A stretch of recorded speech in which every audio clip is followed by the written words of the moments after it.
오늘 에스겔 36장의 말씀은 하나님께서 이스라엘을 다시 회복시키시겠다고 약속하시고 예언하시고 말씀하신 내용입니다.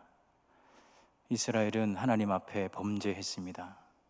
하나님께 선택받은 백성으로 하나님의 놀라운 사랑을 날마다 공급받았음에도 불구하고 하나님을 섬기지 못하고 또 하나님 말씀하시는 대로 살지 못한 채 저들은 범죄함으로 인하여 오래 참으시는 하나님이심에도 불구하고 하나님의 공의로우심으로 말미암아 저들은 심판받아 나라를 잃어버리는 아픔을 경험하게 됩니다.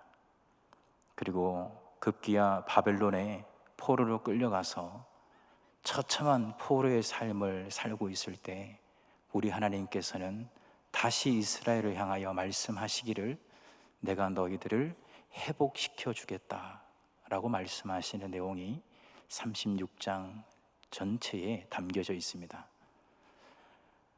6월은 애국의 달입니다.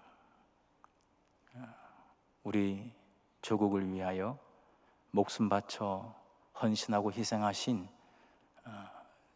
우리 선조들의 나라 사랑하는 마음을 우리가 다시 한번 되새기면서 특별히 오늘은 북한 선교 주일로 지키는 까닭에 전 세계 유일한 분단 국가의 아픔을 오늘 이 주일을 지나면서 다시 한번 이 아픔이 회복되기를 바라고, 더 나아가서 이번 주에 있는 6.25 71주년을 맞이하면서 또한 다시는 이 땅에 동족 상장의 비극의 전쟁이 일어나지 않기를 바라며, 또 저 북한에 있는 핵이 무력화되고 오직 하나님 말씀, 하나님 중심으로 복음으로 이 땅이 하나 되기를 갈망하는 이 나라에 있는 모든 성도들이 한마음이 되어서 나라를 위하여 기도하는 그런 날이라고 할 수 있겠습니다.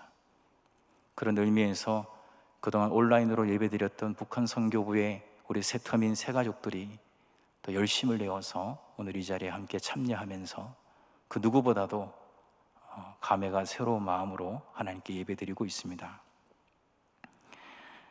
이스라엘을 회복시키시는 하나님께서 오늘 말씀 32장 시작절에 보니까 회복시키시는 이유가 나와 있습니다. 코로나 중에 회복이 필요하고 남북의 회복이 필요하고 온 세계 열방의 회복이 필요한 이때에 회복시키시는 이유가 명확하게 기록되어져 있는데, 오늘 그 이유를 한번 먼저 살펴보겠습니다. 32절 상반절에 보면 주 여호와의 말씀이니라 내가 이렇게 행함은 이스라엘을 회복시키기로 작정하고 이렇게 약속하게 됨은 너희를 위함이 아닌 줄 너희가 알리라. 이스라엘을 회복시킬 텐데 이스라엘을 회복시키는 목적은 이스라엘을 위한 것이 아니다. 너희가 알리라, 명심해라. 남북이 회복되어야 합니다. 대한민국이 회복되어야 합니다. 그 이유가 우리를 위해서가 아니라고 말씀하고 있는 것입니다.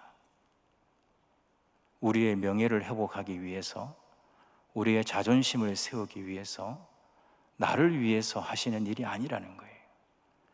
그렇다면 하나님 앞에 범죄하여 하나님의 공의로 말미암아 심판받아 나라 잃어버린 소름과 함께 노예의 삶을 살고 있는 저 이스라엘 백성을 왜 회복시키시는 걸까요? 그 회복시키는 이유가 오늘 36장 32절 그 위에 나와 있습니다.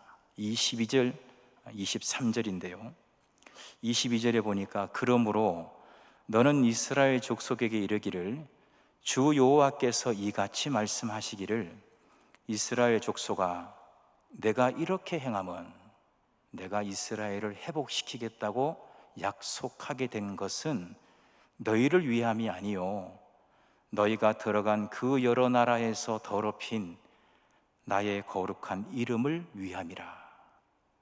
하나님의 이름을 위하여, 하나님의 거룩한 이름을 위하여 이스라엘을 회복시키시기로 작정하셨다는 것입니다.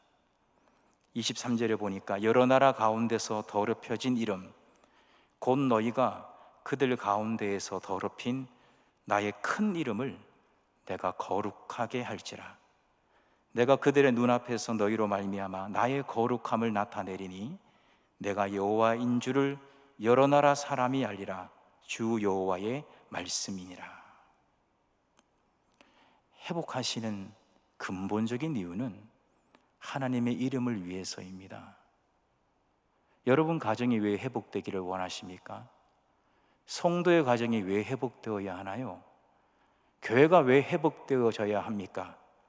그 교회의 명성 때문입니까?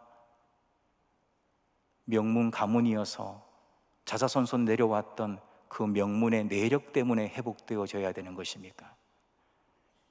근원적으로, 더 본질적으로 접근해 보면 하나님의 이름을 위하여, 하나님의 거룩함을 나타내시기 위하여, 하나님의 영광을 드러내시기 위하여 회복하시겠다는 것입니다. 그래서 주님께서 기도의 정석이라고 할 수 있는 주기도를 통하여 6가지 청원이 있는데, 전반부에 나오는 3가지 청원, 마태복음 6장, 누가복음 11장, 마태복음 6장 9절과 10절에 보면 시작이 하나님의 이름, 그 아버지의 이름을 거룩하게 여김을 받으소서 이렇게 되어 있죠.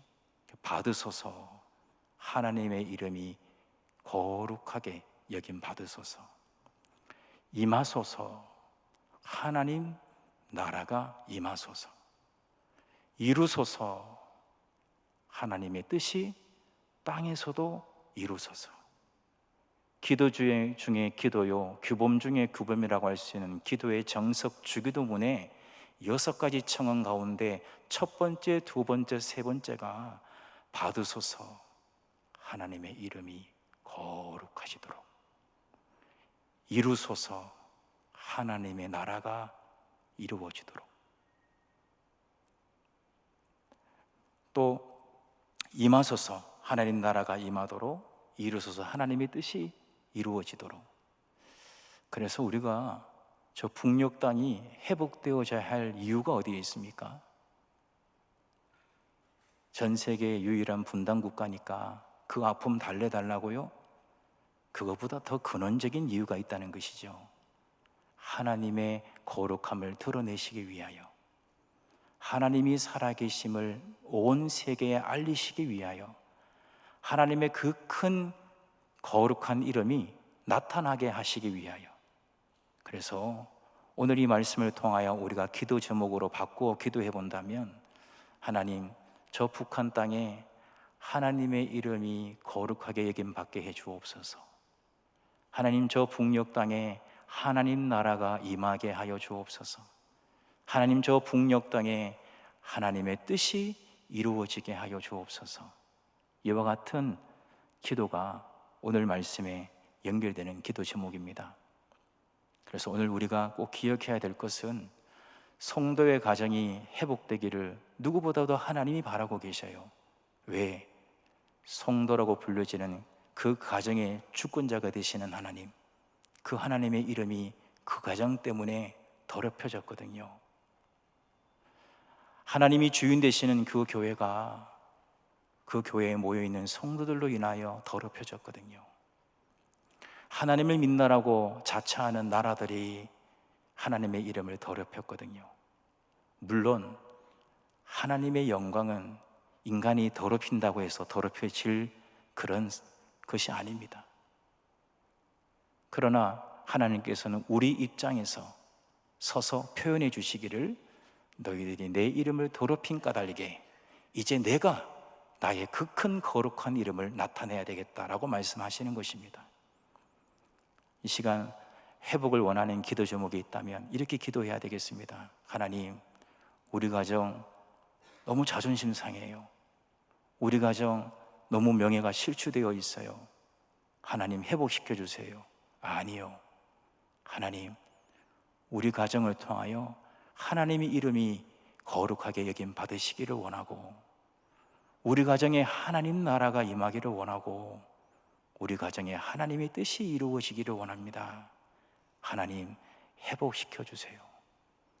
하나님, 우리 교회에 하나님 이름만이 거룩히 여김 받기를 원하고, 우리 교회에 하나님 나라가 임하기를 원하며, 우리 교회에 하나님 뜻만이 온전히 이루어지기를 원합니다. 하나님 우리 교회 회복시켜 주세요. 오늘 말씀 에스겔 36장의 말씀에 근거하여 선포한다면, 이렇게 회복을 강구할 때 하나님은 회복의 역사를 이루신다는 것입니다. 회복의 시기가 잘 나와 있습니다. 32절 33절에 보니까 언제 회복하시느냐, 32절 하반절에 이스라엘 족속아 너희 행위로 말미암아 부끄러워하고 한탄할지어다. 아유, 부끄러워요. 하나님, 나 너무 잘못한 것 같아요. 하나님 다 아시는데, 사람은 속여도 하나님은 속일 수 없는데, 하나님 나 너무너무 부끄러워요. 내가 하나님께 지은 죄로 인하여 내가 한탄스러워요. 이렇게 철저하게 하나님 앞에 자복하고 회개할 때, 그때가 회복이 시작된다는 것입니다. 33절에 보니까 주 여호와께서 이같이 말씀하셨느니라.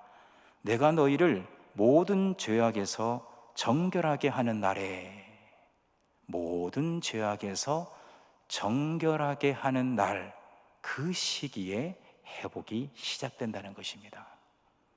회개하지 않고는 천국이 임할 수가 없습니다.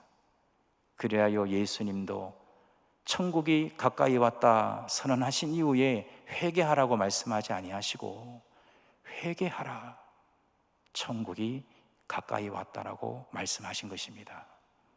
그래서 저 북녘 땅이 회복되는 그 시기는 3대 독재 세습 체제로 독주하고 있는 김정은과 그를 떠받치는 공산당들이, 더 나아가 우상 숭배의 핵심이라고 할 수 있는 주체 사상에 근거하여, 그리고 무신론주의에 근거한 공산주의를 표방하는 저 북한에 있는 김정은과 공산당들이, 하나님만이 참 신이십니다, 내가 왕 노릇했습니다, 내가 주인 노릇했습니다, 내가 신 노릇했습니다, 나를 우상화했습니다, 나를 신격화했습니다, 아버지여 이 죄악을 어찌할꼬 내 죄를 용서하여 주옵소서.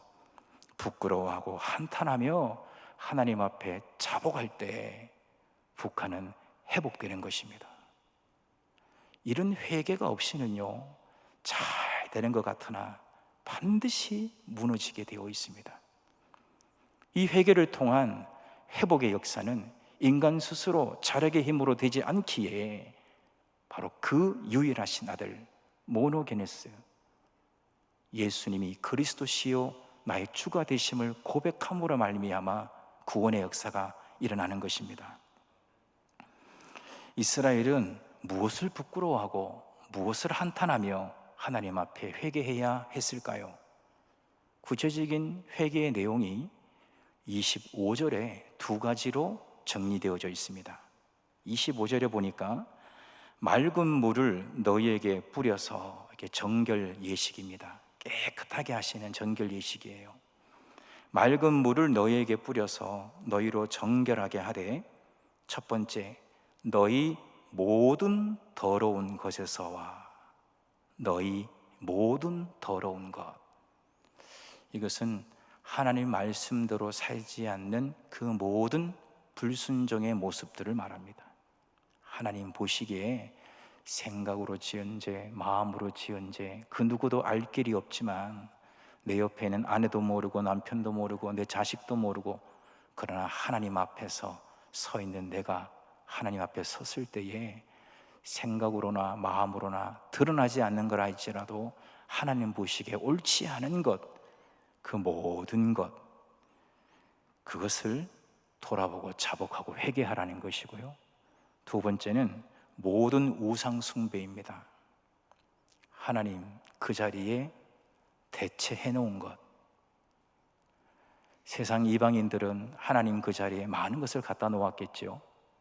그러나 우리 또한 우리 스스로를 돌아볼 때 하나님보다 조금이라도 더 사랑하는 것이 인생의 봄, 여름, 가을, 겨울을 지나면서 생기곤 하지요. 어떤 날에는 그 자리에 아내를 두기도 하고, 왜입니까? 이제 깨달은 것이지요. 우리 아내가 너무 고생했다는 것을 너무 늦게 깨달은 것이죠. 얘들아, 너희 엄마한테 잘해라. 아버지한테는 잘할 필요 없다. 오늘 우리 가정이 여기까지 오게 된 것은 다 너희 어머니 덕분이다. 아버지도 이제 그걸 깊이 깨달았으니 너희 어머니에게 잘하면 좋겠다. 그렇게 고백으로 끝난 줄 알았는데 그 아내 사랑하는 그 자리가 하나님 자리인 거죠. 어떤 이에게는 자녀가 될 수가 있습니다. 그렇게 말썽쟁이고 말 듣지 않았던 자녀이지만은 군대 간다고 하니까 왜 그렇게 마음이 섭섭하고 마음이 힘든지, 곧 돌아올 터인데도 그 아들 생각하며 기도하다 보니까 나도 모르게 아브라함 100세에 이삭인 것처럼, 그래서 하나님이 시험할 수밖에 없는, 이제야 내가 알았노라, 네가 나를 경외하는 줄 알았노라, 이 테스트를 받을 수밖에 없는 바로 그 이삭의 자리에 우리의 자녀를 두고 하나님만 더 사랑한다라고 했던 것이죠. 우리 모두가 돌아보면 하나님보다 더 사랑하는 우상 숭배가 참 많습니다. 뭐 돈뿐이겠습니까? 사실은 건강이 얼마나 중요한지 모릅니다. 생사 위주, 사나 죽으나 주를 위하여 살겠노라고 다짐했지만은 우리 건강 연약해지면 모든 사명 저버리고 내일 하겠습니다, 내년에 하겠습니다 하지 않나요? 그것 또한 다른 사람들 격려하면서 그럴 수 있다 하지만 나 자신은 알죠. 그래, 내가 하나님보다 내 건강을 더 중시하고 있구나. 그런 생각을 나 스스로가 하게 되는 걸 어찌하면 좋단 말입니까? 그것 또한 우상 숭배라고 할 수가 있겠죠. 이스라엘이 부끄러워하고 한탄하며 모든 죄악에서 정결하게 하는 바로 그날, 우리 하나님의 이름을 거룩하게 하시기 위하여 회복하실 텐데, 그때까지 우리가 하나님 앞에 말씀 불순종하며 살았던 것, 마음으로 지은 죄, 생각으로 지은 죄, 행위로 지은 죄, 이성과 감성과 의지를 동원하여 지은 그 모든 죄악들 회개하고 자복하며, 더 나아가 하나님 자리에 두었던 우상 숭배를 철저히 제거하는 그런 회개의 자리에 나아갈 때, 그때가 바로 회복의 시작이라는 것입니다. 회복은 그리하여 지금 이 순간 성령의 능력을 덧입고 회개하면 시작이 되는 것입니다. 고린도 교회의 성도가 되기까지에는 그 항구 도시의 수많은 우상 숭배와 그리고 수많은 온갖 더러운 죄악들로 가득한 고린도 항구에 교회가 세워지기까지에는 다른 방법이 없었습니다. 고린도전서 6장 11절에 너희 중에 이와 같은 자들이 있더니 주 예수 그리스도의 이름과 우리 하나님의 성령 안에서 씻음과 거룩함과 의롭다 하심을 받았느니라. 그 항구 도시의 우상이 들끓고 하는 생각마다 하는 이야기마다 다 죄악 덩어리였던 그 고린도 도시에 어찌 교회가 세워질 수 있었겠습니까? 다른 게 아닙니다. 주 예수 그리스도의 이름과 성령 안에서 씻음 받고 거룩함 받고 의롭다 하심을 받았기에 성도가 되었다는 것입니다. 우리 가정의 회복의 시기는 어떻게 보면 오늘 회개하는 바로 이 시간에 있게 되는 것입니다. 회복하실 때 그 내용이 궁금합니다. 그 내용을 보니까 34절, 35절, 36절에 자세히 나와 있습니다. 전에는 지나가는 자의 눈에 황폐하게 보이던 그 황폐한 땅이 장차 경작이 될지라. 사람 이르기를 이 땅이 황폐하더니 이제는 에덴 동산 같이 되었고. 오늘 설교 제목입니다. 이제 에덴 동산 같이 되었고, 이전에는 황폐했는데 에덴 동산 같이 되었고, 황량하고 적막하고 무너진 성읍들의 성벽과 주민이 있다 하리니 너희 사방에 남은 이방 사람이 나 여호와가 무너진 것을 건축하며 황폐한 자리에 심은 줄을 알리라. 나 여호와가 말하였으니 이루리라. 바로 땅의 회복입니다. 저 북한 땅도 하나님께서 그의 거룩한 이름을 드러내시기 위하여 우리가 자복하고 나아갈 때 이 회복의 역사가 나타난다는 거예요. 지나가는 사람이 세상에서 가장 가난하게 살고 인권이 유린당하고 있는 저 땅이, 저 황폐해 보였던 저 땅이 에덴 동산같이 되었구나, 이렇게 사람들이 지나가다가 한마디씩 거들더라는 거예요. 저 북한 땅이 에덴 동산같이 되었구나. 에덴 동산같이 되었어. 여기서 에덴 동산의 상징적인 의미는 과거에 그때 참 좋았지, 그때로 돌아갈 수 있단 말인가, 이런 회복이 아닙니다. 과거에 참 좋았던 그 어느 시절로 돌아가겠다는 것이 아니라 전무후무한 회복입니다. 이전에도 누리지 못했던 에덴 동산 같은 하나님이 주시는, 하나님이 주셔야지만 되는, 하나님만이 하실 수 있는 그 풍요로움을 누리게 하시겠다는 것입니다. 어디에요? 저 북한 땅에도 에덴 동산 같이 하겠고. 한번 따라 하실까요? 황폐하더니 이제는 에덴 동산 같겠고. 어제 이 기도 제목을 가지고 집에서 기도를 하는데 진짜 눈물이 나더라고요. 저 북녘 땅에 에덴 동산 같이 될 수 있구나. 왜? 하나님이 거룩함을 나타내시기를 원하시니까. 그리고 우리가 하나님 앞에 잘못했다고 자복하면 되니까. 그러면 하나님이, 야, 저 황폐했던 저 땅이 어떻게 저렇게 에덴 동산같이 되었단 말인가, 보는 사람보다 다 놀란다는 거예요. 이런 땅의 회복뿐만 아니라 38절에 보니까 제사 드릴 양 때 곧 예루살렘이 정한 절기의 양 무리같이 황폐한 성읍을 사람의 때로 채우리라. 사람도 회복시키겠다고 말씀하고 있는 것입니다. 이런 엄청난 회복의 내용을 우리가 이제 맛봐야 할 텐데, 우리 37절에 보니까 하나님께서 회복의 약속과 함께 병행하여 우리에게 필수사항으로 딱 하나를 걸어 놓으셨어요. 그것이 바로 37절 말씀입니다. 주 여호와께서 이같이 말씀하셨느니라. 그래도 이스라엘 족속이 이같이 자기들에게 이루어지기를. 황폐한 땅이지만 에덴 동산 같이 되도록, 하나님의 거룩함이 나타날 수 있도록 철저히 회개하고 자복하는 그때 회복이 시작될 수 있도록 내게 구하여야 할지라.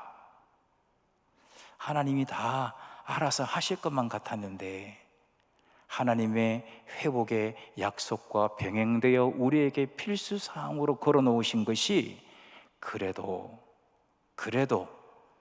이같이 이루어 주기를 내게 구하여야 할지니라. 왜 애국의 달이 필요할까요? 왜 북한 선교 주일이 필요한가요? 왜 72주년 6.25 전쟁을 다시 한번 되새겨 봐야 될까요? 그래도 이같이 이루어 주기를 내게 구하여야 할지니라. 이 기도의 간절함이 우리 마음속에 일심단결되게 하기 위함 아닐까요?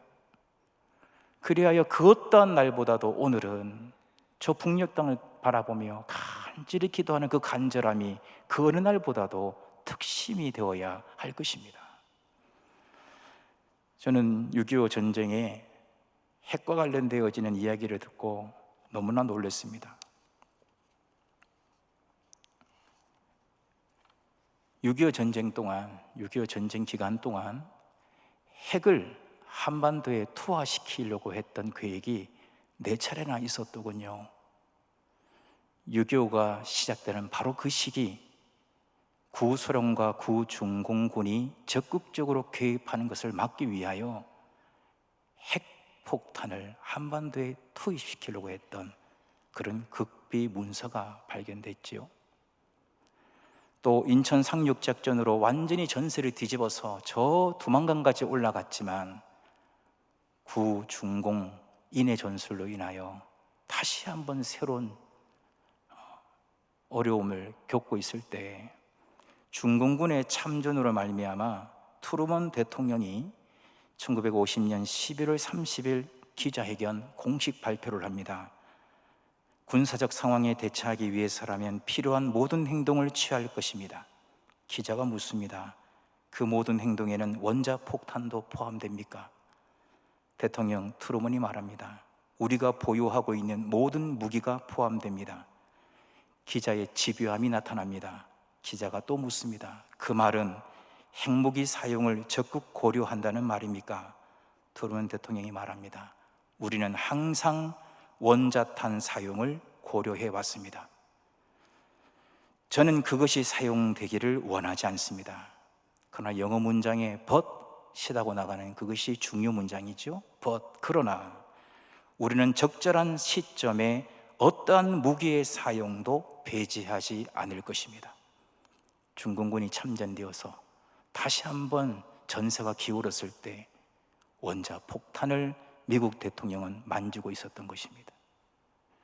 세 번째 핵 사용을 검토했던 시기는 일사 후퇴 후에 피난민이 너무너무 많이 발생하고 1951년 4월경 유엔군과 중공군이 일진일퇴하며 공방을 벌이고 있을 때 트루먼 대통령이 승인하에 괌에 핵탄두를 실은 마크 4가 전진 배치되었습니다. 우리는 그 사실을 전혀 몰랐지요. 여러분, 허드슨 항구 작전이라고 하는 작전명을 들어보셨을 것입니다. 한반도에 핵폭탄을 투하할 시에 모의 실험을 실제적으로 4번 실시했다고 합니다. 언제든지 대통령 트루먼이 투하하면 투하할 수 있도록 군인 특성상 4번의 모의 실험을 했다는 것입니다. 이것이 허드슨 항구 작전인데, 핵 투하를 딱 해야 되는 그 위치까지 비행기가 딱 가서 딱 투하했을 때 가장 극대화를 이룰 수 있는 그런 실험을 4번 했다는 거예요. 그 작전에 표시되었던 한반도 핵투하 지점이 어딘지 궁금하지 않습니까? 그 당시 기록지에 보면 당시 38선 이북 평강이라고 하는 곳입니다. 우리 한반도 지도를 펼쳐놓으면 그 당시 지도 지명에 따라 딱 중간입니다. 이때 투하하기로 목표를 설정했던 원자폭탄의 위력은 히로시마 원자폭탄 대비 3배의 위력이었습니다. 히로시마에 터뜨렸던 원자폭탄은 우라늄 폭탄이지요. 수십만 명이 죽었습니다. 3일 후에 나가사키에 또 원자폭탄이 떨어지지요. 그것은 플루토늄 폭탄이었습니다. 약 7만 명이 죽습니다. 비행기 2대가 떴지요. 한 대는 원자폭탄을 투하시키는 비행기였고, 한 비행기는 그걸 촬영하기 위한 비행기였죠. 그 촬영한 비행기가 담아낸 녹화 영상이 이제 6월달 우리들에게 많이 전해지고 있습니다. 끔찍하더군요. 히로시마에 가면 한 군인이 앉아 있었던 그 자리에 폭탄이 투하되어서 그 육신이 증기처럼 증발해 버립니다. 몸의 조직 일부가 남아있는 흔적만이 앉아 있었던 정도의 흔적으로만 남겨져 있습니다.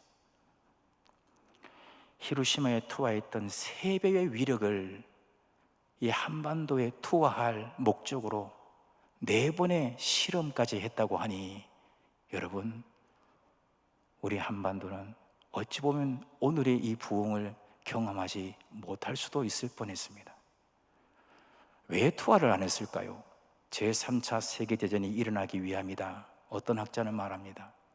또 어떤 학자는 1945년 미국이 원자폭탄을 만들었지만 약 3년이 지난 1949년 8월에 구소련이 원자폭탄을 만들었기 때문에 원자폭탄을 만든 그 다음 해에 6.25 전쟁이 터졌으니 우리도 핵을 갖고 있으니 이렇게 견제가 되어서 미국도 조심했을 것이다.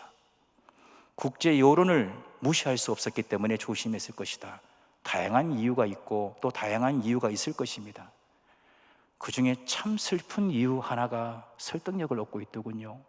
그것은 바로 원자폭탄을 터뜨렸을 때 그 전과 그 후가 크게 대비가 되어져야 원자폭탄을 터뜨린 효과가 있을 텐데, 남한과 북한, 저 만주 벌판까지 확장했을 때 너무 초토화가 되어 있어가지고 원자폭탄을 터뜨려 본들 그 전이나 그 이후가 뭐 크게 다를 것이 없어 보였다라고 하는 견해로 그 이유를 드는 학자도 있더군요. 이렇게 우리는 김일성의 적화 통일 야욕으로 인하여 저 중공의 도움을 받고 저 구소련의 도움을 받아 동족을 향하여 남침한 것입니다.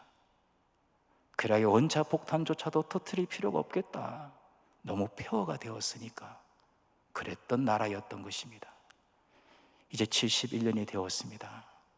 정말 우리는 저 북녘 땅을 향하여 기도해야 되겠습니다. 하나님의 이름이 거룩해지기를 원합니다.